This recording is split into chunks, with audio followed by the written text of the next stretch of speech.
విజయదశమి పర్వదినము నుండి మిథున రాశి వారి పంట పండబోతుంది. యాక్చువల్గా 2025 మే 15వ తారీఖు నుండి మిథున రాశి వారికి ఒక ఊపు అందుకుంది, ఒక రాజయోగం ఏర్పడింది.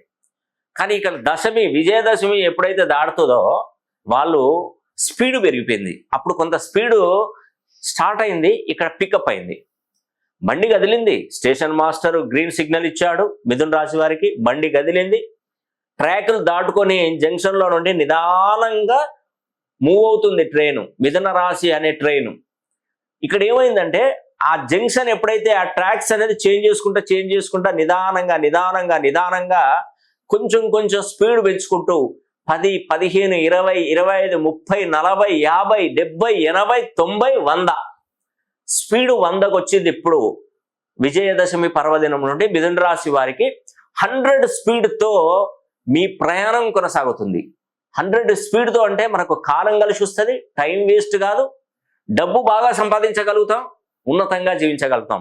స్పీడ్ తగ్గదండి. మరో 6 సంవత్సరాలు రాసి పెట్టుకోండి. నాన్ స్టాప్ ట్రైన్ ఎక్కడ ఆగదు. ఒకవేళ ఏ ట్రైన్ అయినా ఎదురుగా వచ్చినా కూడా ఆ ఎదురుగా వచ్చే ట్రైన్ పక్కన పెట్టి మీకు సైడ్ వేసి ఇస్తారు.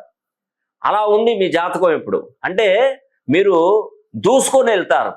మిమ్మల్ని ఎవరైనా ఢీ కొట్టాలని చూస్తే పటాపంచలై 4 ముక్కలైపోతారు. మీ వేగాన్ని తట్టుకునే శక్తి ఎదుటివాడికి ఉండదు. ఇక మిథున రాశిలో పుట్టిన వారికి నా మాట నమ్మండి. మీరు మిథున రాశిలో జన్మిస్తే మీ పేరులో ఉన్నటువంటి సంఖ్యాబలాన్ని అదే వేగంతో 270 degrees పైన ప్రోగ్రామ్ చేసి 2500 ఫ్రీక్వెన్సీలో మీ బర్త్ నంబర్కి, డెస్టినీ నంబర్కు, రాశి, నక్షత్ర, లగ్నానికి మీ పేరు సరైన సంఖ్యాబలంలో పెట్టుకోగలిగితే మీ జీవితం ఎలా ఉంటుందంటే నేను మాటల్లో చెప్పలేను, మీరు చేతల్లో నిరూపిస్తాను, మీరు చేసి చూడండి.